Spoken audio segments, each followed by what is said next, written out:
Colidus, mga, once again, Romel Felix po from AIM Global Team Flash Out. Nandito po ako yung magde-demo ako about yung Colidus. Colidus yung para sa may ano tawag, may bad cholesterol, panlaban bad cholesterol, tsaka ano. Ito po, i-demo ko paano po ba ang gamit ng Colidus. Una, kailangan natin ng baso na may maligamgam na tubig. Bakit maligamgam na tubig?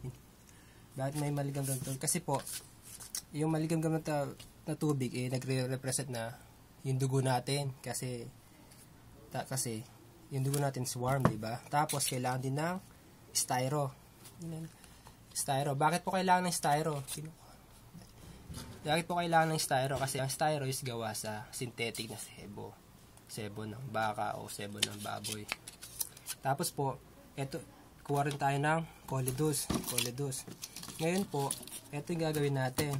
Kuha tayo ng maligamgam na tubig, lagay sa baso. Tapos, kunwari, ito yung mga bad cholesterol. Ikaw, last year, kumain ka ng baboy. Kumain ka ng may sebo yun. Kumain ka ng chicharon. Kumain ka ng tawag dito, baka, may sebo din yan. Kumain ka ng manok, ulit. Kumain ka ng barbecue. Yan po, mga cholesterol dyan. Nakapasok sa katawan natin. Tapos, basta iba.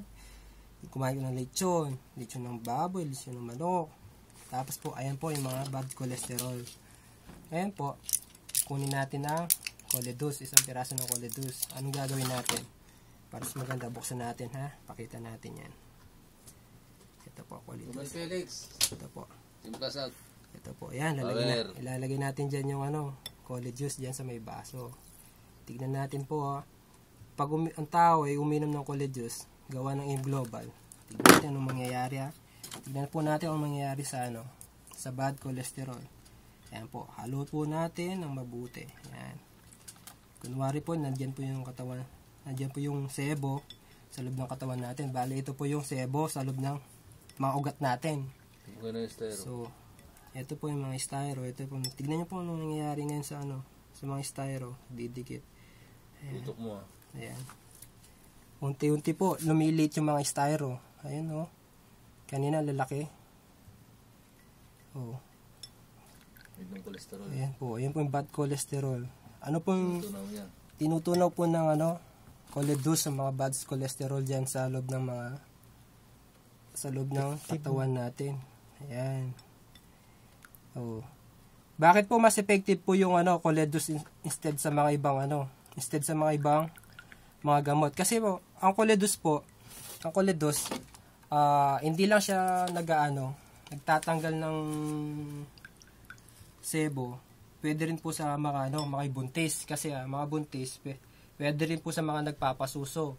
Ito, mayroon siyang DHA, tapos EPA. Ito, pwede sa mga nagpapasuso, mga ina, tsaka mga buntis. Kaya, pino-offer din po sa mga buntis. Lalo na sa mga may na mild stroke. Ito po, tignan nyo po.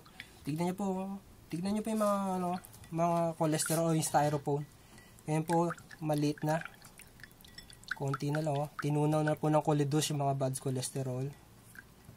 Oh, napaka-simple, napaka-the best po. Kaya kung ikaw po, malakas ka kumain ng mga lechon.